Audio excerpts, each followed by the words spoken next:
Good day, Golden Hill. This is your anchorman, Eddie Espino-Barros. And your anchor woman, Amanda Kelsey, reporting for Golden Hill Action News. So Amanda, how have you been doing lately? Alright, I've just been running a little short on money lately. Well, to be truthful, I'm broke. I'm currently without a job as well. However, there are quite a few students at Golden Hill really making that money after school. We met with a few students to see just how hard they've been working for that money. I was wondering where you work.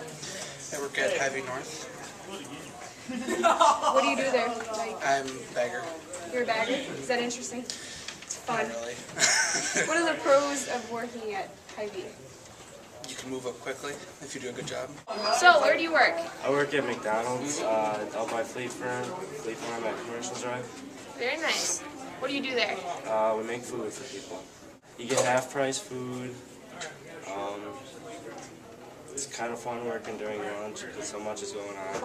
I would sure like to get my hands on some money like they are making. I know. I have bills to pay and, well, stuff to buy. Can't do that without a job, that's for sure. Not to mention filling up my car. It takes over $30 to fill up my tank. Prices are on the rise. Monica did some research to let us know exactly why the prices are rising.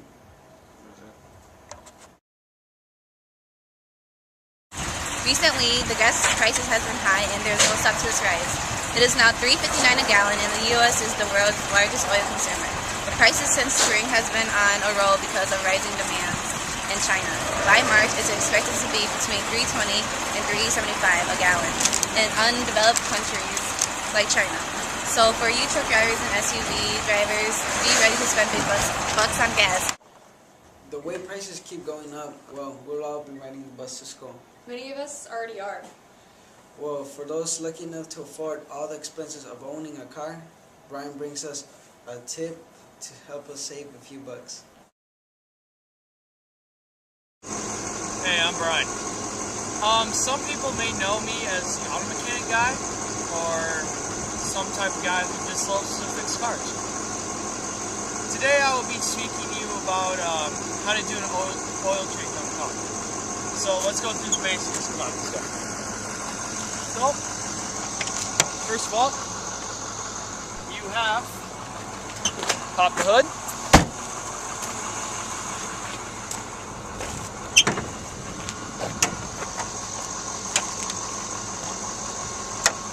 More than that, first of all, you see this is a V6 engine. It only takes about 3 to 4 quarts of oil just to fill it. And then, just to get started, go under and clear all those little things. Gotta lift up the car. If you don't put a jack stand under there when you jack it up, basically you're asking for a death wish. So you gotta lift up the car. Under, you'll find like this little screw, that's where the oil is. Grab an oil pan, unscrew it, then let all the oil drain out. The black, when it's pure black, it's completely done. You've gotta do something about that. Check your engine for that stuff too. When all the oil's drained out, put the plug back in, make sure you tighten it up, then you unscrew the filter. The filter is where you clear all the other bad oil that is filtered through the engine oil, which gets recycled through the whole engine process. Then when you put in the new filter, screw that back on, undo this, fill in the oil right there. Like I said, only probably takes about 3 to 4 quarts of oil to fill it back up when it's done, and it's not overfilling. If you overfill it, you're going to kill your engine. Screw it back on. Make sure it's tight. You hear it clicking. Let it run through for a little bit. Start the engine. There you go. That's a basic oil change. Thanks, Brian. Maybe next time I'll try to get under the hood and change my own oil. Or find someone like Brian to do it for you. Maybe I'll ask Mr. Zbart. He's always ready to help us out. Here's the good man himself with this week's installment of the Zbart Minute. Yep, go. Welcome to the next installment of the Z-Bart Minute. Today's topic is cell phones.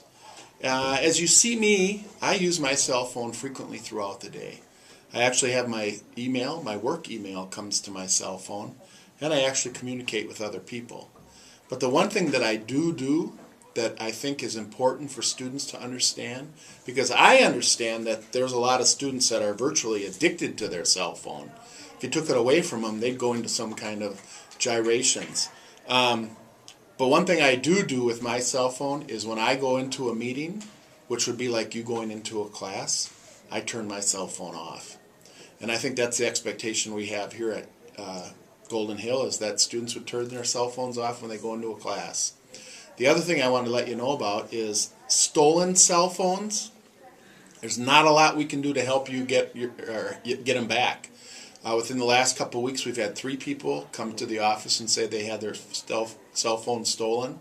And we're really sorry about that, but there's not a lot we can do to help you get them back. And my recommendation is make sure you keep them in your pocket. I know I see people plug them in places and leave them set. I wish we could trust everybody in our building, but that's not always the case. Have a good day. Eddie, it's your turn. Oh yeah, thanks Mr. Z-Bart. I'll be sure to put my phone away during class. Well, starting now. One class you definitely don't want to get distracted in is Miss DeYoung's class. Right? One mistake and you'll sew your fingers together. Miss DeYoung's classroom is doing something real nice. They're working on sewing up pajama pants. They're coming out real nice. There's so many selections students chose from sports fabric to cute animal prints. Now, let's check out what the students have to say.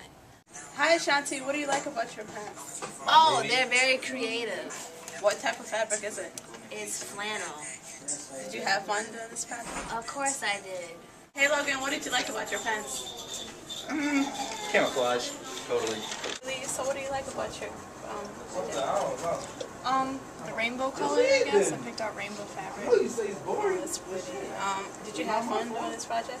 A lot of fun. I'm excited to get my pants done. Was this your first time? Oh, man, those are some good looking pants. Yeah, Eddie, you could wear pants like that anywhere. To school, to the mall, on vacation. Oh no! What is that?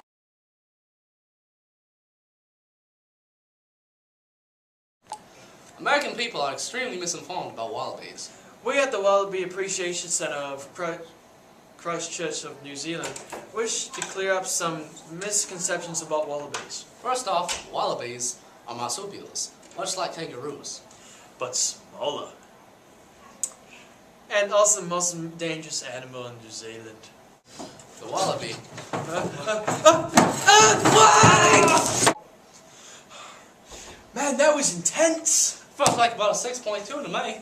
God, it felt like a 6.3. I'd say about 50 people probably killed. I'm saying 55. Well, we'll get back to them. More on the wallabies later. Alright. Teamwork. Yeah, teamwork. Oh. We send our best to the victims of the earthquake in New Zealand. And wish them the best for a speedy rebuilding process. Luckily, we don't have to live with the fear of living on shifting tectonic plates. Yeah, we just have to worry about snowstorms and tornadoes. And poor camera work. Sorry if we scared you before. That was Todd's fault. At least Todd's cameraman fail isn't as bad as the fail in this week's viral video. Enjoy this kid's bike jump. For Golden Hill Action News, I'm Amanda. And I'm Eddie. Have a great weekend.